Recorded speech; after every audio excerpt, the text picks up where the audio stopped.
કરજણ નગરમાં રાત્રે વીજળીના કડાકા ભડાકા સાથે વરસેલા વરસાદે ક્યાર વેર્યો। કરજણ નગર તેમજ તાલુકા પંથકમાં છેલ્લા 3 દિવસથી વરસાદી માહોલ છવાયો છે। ત્યારે ગત રાત્રિના વીજળીના કડાકા ભડાકા સાથે ભારે વરસાદની એન્ટ્રી થવા પામી હતી।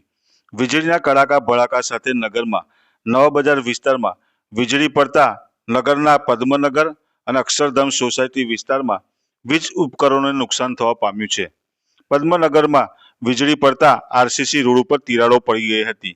બીજી તરફ અક્ષરધામ સોસાયટીમાં સોલાર પેનલ ઉપર વીજળી પડતા અગાસીના એક ટુકડો તૂટી ગયો હતો, જ્યારે સોસાયટીના ઘરોમાં અનેક મકાનોમાં વીજ ઉપકરણો બળી ગયા હતા।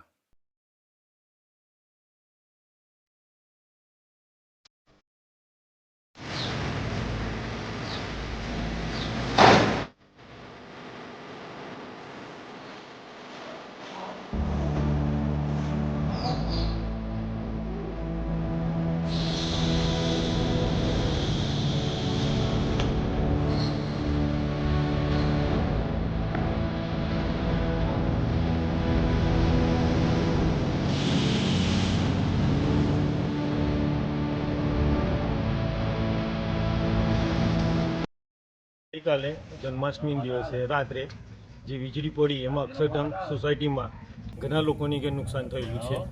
રાહુલ જે આ મકાન દેખાય છે ત્યાં આગળ ટોટલી પંખા, ફ્રીજ, ટીવી એવી રીતના અક્ષરધામ સોસાયટીમાં 4-5 પંખા, પછી ટીવીનું વાઈફાઈ, પછી એડવિટર, ઘણા ઇલેક્ટ્રિક સાધનોનું નુકસાન થયેલ છે।